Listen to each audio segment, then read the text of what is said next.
Hey everyone, Miss GoElectric here, and I'm at the Fully Charged live show. I have a very unique guest here, and you're like, who's this guy in this cowboy hat?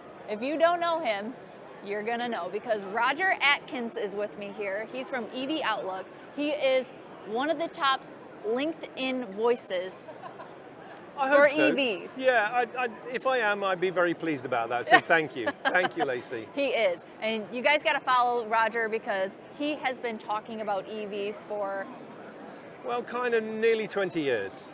A long time. Yeah, yeah. He knows the business, he knows the space, and we're going to get a little bit more in depth about it from your perspective, because you're over in the UK. Yep. And you guys, as we talked about in my last live stream with the Octopus electric vehicle folks, the market share there is growing. It's exceptional in comparison to we're catching up a little bit. Sure. But your market is very interesting to me because I almost see it as like the future lens of what we're headed towards. Yeah, well, maybe it is, but equally we look at a country like Norway, which is even more. I mean, you're getting almost to the literal tipping point of only EV sales. So if you go all the way along, it's like a bunch of dominoes. You know, you line up the dominoes, knock one over, and they all come along. And this has happened now with what's been going on in China for some time, absolutely what's going on in Norway, and then a number of other European countries. Yeah, and then we're the kind of fourth or fifth domino in the UK, and there's no doubt, and it will be a big domino because it's America, you know, the big domino will get knocked over at some point as they're all coming down the line. Absolutely, and Yep. you brought up a good point here of China. I want to talk to you about this because Yeah. you know quite a bit about that market, Yep. and specifically, like, I want to hear your insights and perspective on what they're doing, and I think we're far behind. Sadly, we are. There is a friend I have in the mining and mineral processing industry, a guy called Simon Moores, and he was in front of the US Senate, the Energy Committee, the US Senate, and he opened up, this is 3 years ago, he opened up by saying, we are in the midst of a global battery arms race, of which the United States is a bystander. Now, you don't need to know too much about the pride in America, the American sense of identity, for someone to say that to a US Senate committee, like, hurts. Yes, it's like, big. What do you mean? So what he meant by that was, because China have had an industrial strategy for nearly a decade called Made in China 2025, nothing sinister, it's not been a secret, it's been public, and part of that has been the rapid adoption of electric vehicles, or what they call new energy vehicles. In doing that and industrializing their manufacturing base, they quickly realized that you have to have access to batteries, of course, if you're going to make EVs. And to do that, you have to have access upstream to the mining and the mineral processing proposition. So they went shopping around the world and bought up a ton of the resources as to where we are. So China has mandated the accelerated adoption of electric vehicles and given their industries the capability to deliver on it. Europe hasn't, neither has America. Now we're playing catch up. I completely agree, and we're starting to actually see a little bit of a needle move just because we had legislation that just passed, the Yep. Inflation Reduction Act, that is going to have requirements that force manufacturers to include battery materials that have to be a certain percentage, either made here in the US or sourced from partners from the US, and so they're actually specifically blocking out those Chinese battery manufacturers. What do you think about that? Well, okay, I hope it works. I think in principle it's exactly the thing to do. If you look at some of the detail of it though, I think one of the parameters of it in terms of time was only a 2-year window. Well, in setting up some of these quite challenging things, especially in mining and mineral stuff, you know, to make the gigafactory, make the batteries for the gigafactories, you kind of really should have like 3 or 4 year cycle. So there's a couple of things in it without wanting to nitpick, because who am I to criticize the American government? But at least they're doing something. It looks reasonably substantial, but I think it's only a start. And at the heart of this, whether you like or loathe electric vehicles, what any country wants is a degree of energy independence. They want security for some of the fundamental things and energy is more fundamental than anything else. Right now in Europe, we are being essentially, and I will use the word, blackmailed by the Russian state in regard to where Europe sits and its energy needs. And it's an absolute nightmare scenario, but part of it, some people will say, is of our own making. We didn't plan for the future and look at potential scenarios that weren't nice to think about.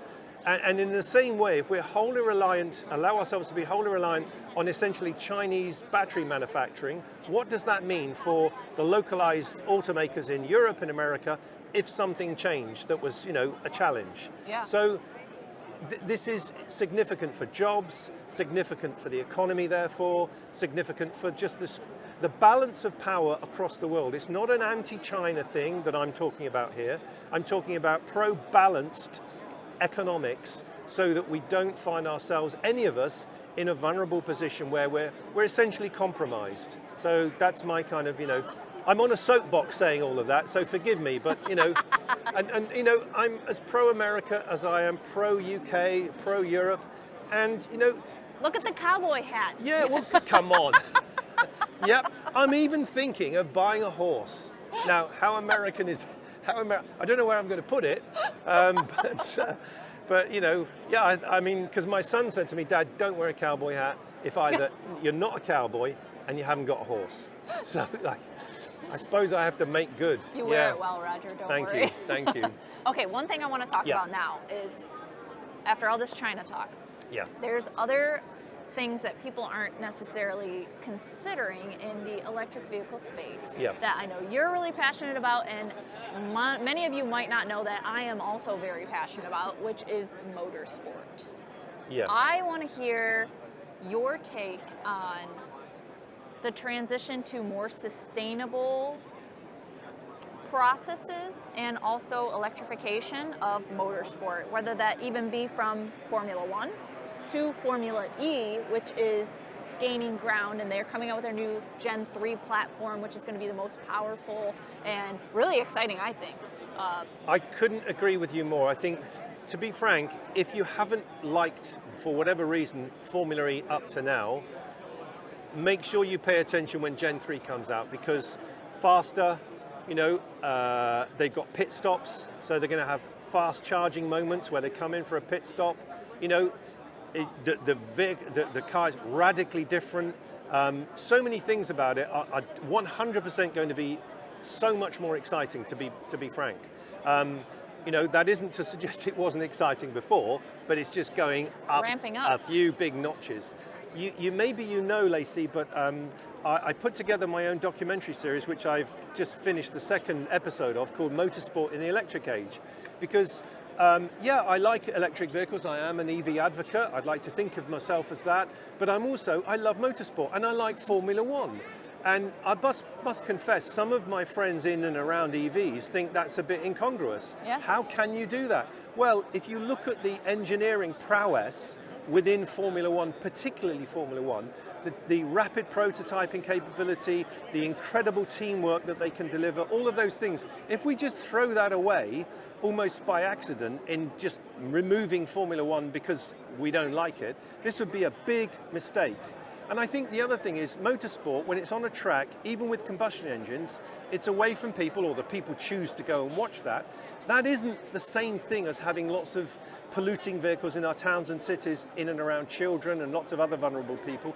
That's a different thing. So we've got to think of this intelligently and not be, like a bit crazy about it all. So yeah, I'm with you. Motorsport is significantly important for entertainment and technology, acceleration. And the technology part, I want to just elaborate a little bit more on that, because a lot of people don't know that technology that is created in Formula One eventually trickles down to the passenger vehicle market. And so you'll see a lot of that you probably didn't even know technology that was developed there, well, KERS, Kinetic Energy Recovery System, KERS.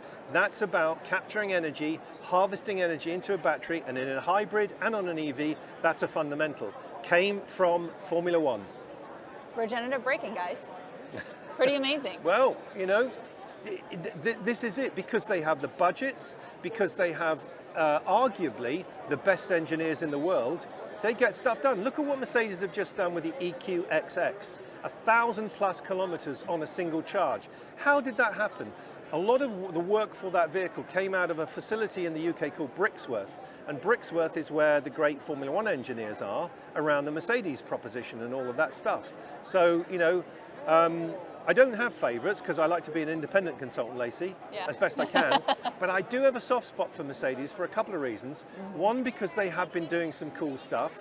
And two, they invented the internal combustion engine. So the unintended consequences of that machine, we all know about now. But to see the originator of that technology moving to electrification is a story, isn't it? And I see myself as a storyteller, not the word that begins with I. I don't like that word.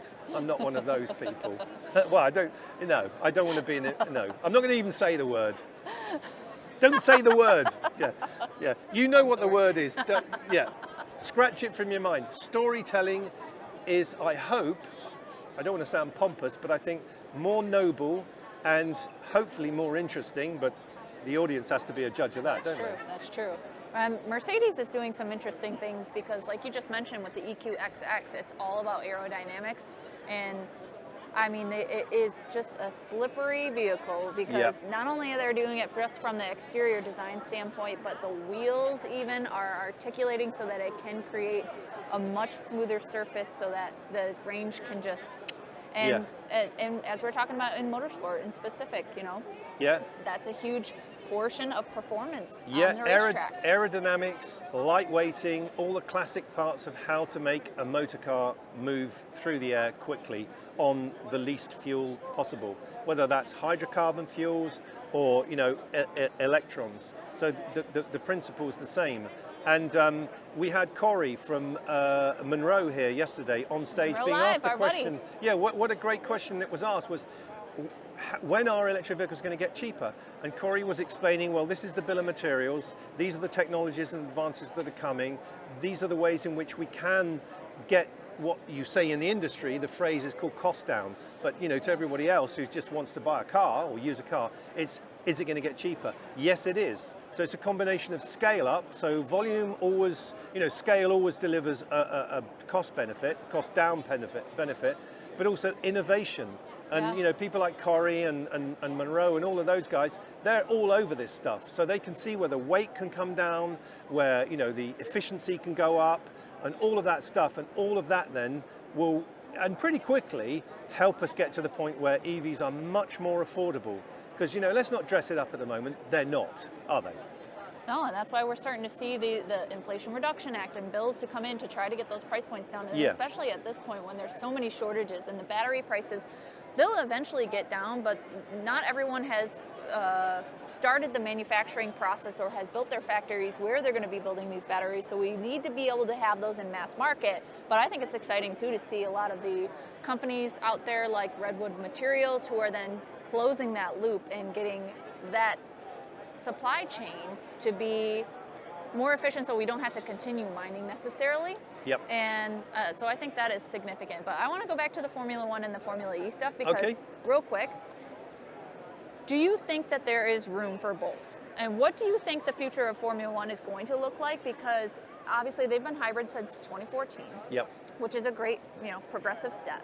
But a lot of people are saying they're going to remain on like a synthetic fuel trajectory, or are they going to try to go a little bit more electric, and how does that fit in with Formula E? Great question. The guy that set up Formula E, Alessandro Agag, is a brilliant operator. He actually set up a deal with the FIA that effectively gives Formula E free reign over full electric. So Formula One can't go full electric with a battery because of the way the deal's been done, which is significantly clever. On the one hand, I feel it's a bit like spoiling tactics, but you can't knock the guy because he's built a business and he's made a great success out of it. But to your point about, so what does Formula One do? I think inevitably, and it kind of has to, go towards then synthetic fuel. And I know that will upset a few people and feel, whoa, hang on, where's this going to take us? But one of the places we have to go is how we migrate the existing vehicle park on the planet of combustion engine vehicles, and we can't just go and scrap them all, but over a period of time to keep them operating more efficiently, arguably net zero, by putting in synthetic fuel, fuel that's not made from, it's still hydrocarbons, but it's made from renewable energy. If we can do that, that is actually taking us a step forward. It's a transition technology, let's say over the next 10, 15, 20 years even, but that's as essential as it is in building a load of batteries and building electric vehicles. We need concurrent technologies and solutions to take us to the right place to tackle climate change and to create better air quality in our towns and cities. So to answer your question, yes, they will be both together. Yes, they will have their own place and survive. And I like going to a Formula E race as much as I like going to a Formula One race. I actually haven't been to a Formula E race yet. I need to get to one because you I should. really want. And I almost was going to the one in New York this year, but didn't get a chance to. I think it's Vegas next year in the US. Is it? I think it's Las Vegas. I might be wrong, but I think so. How cool is that? Well, amazing. Yeah. That's amazing. And what goes on in Vegas won't stay in Vegas. With that hat on. He says that with that hat on. I know the spiel you guys come with, Yeah, I want to be American if I'm really honest with you, because it's just so much, it's such a cooler country than ours. Honestly, we're in a very strange place at the moment. I mean, we've had great sadness these last few days with our Queen passing on, and that's kind of hurt us, and it's come at a time where the country's stumbling a bit anyway. But of course, we've got royalty. We had a fallout, didn't we, a few hundred years ago? If we'd known, little fallout. can I just tell you something? If we'd known how successful America was going to become, we would have fought a lot harder to keep it. To be, I've got to be honest with you. You're too funny, Roger. Right. Well, thank you, Roger, for joining us today. It's my fault for talking too much. And sorry. We could talk forever, and we're probably going to do this again. So definitely, you guys got to follow Roger Atkins, EV Outlook, especially on LinkedIn, because he posts some really awesome content there. Thank you. Thank you. No, honestly, I've been following you for years, so That's I'm very really thanks kind. for joining me That's on my a high show. five. Thank you. Roger's awesome, so definitely give him a follow. And until next time, guys, drive, fly, ride. Go electric.